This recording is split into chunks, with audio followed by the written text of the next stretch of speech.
along the newly built access road connecting Nueva Ecija and Aurora.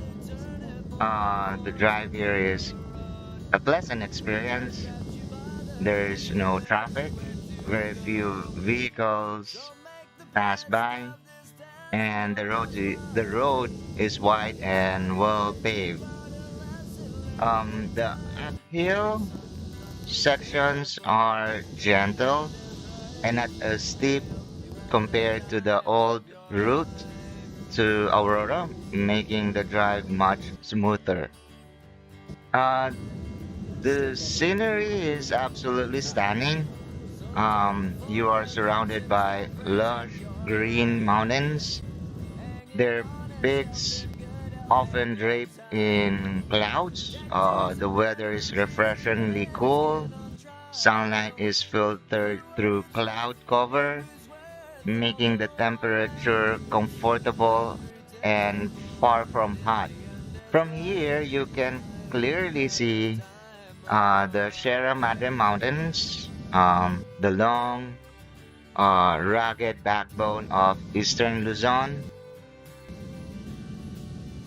As you can see here, I think that's one of Madre's mountains.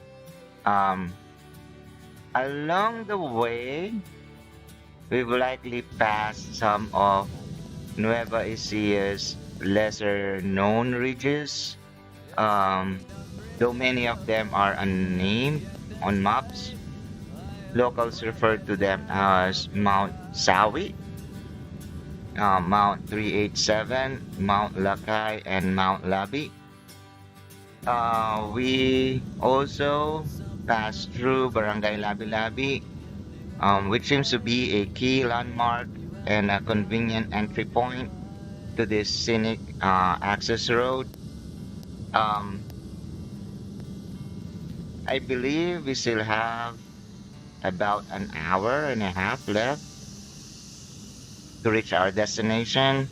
We're heading to Villa Maria, Aurora, um, where there's an eco park that recently opened in February 2025. They say it has a clear flowing river and beautiful waterfalls.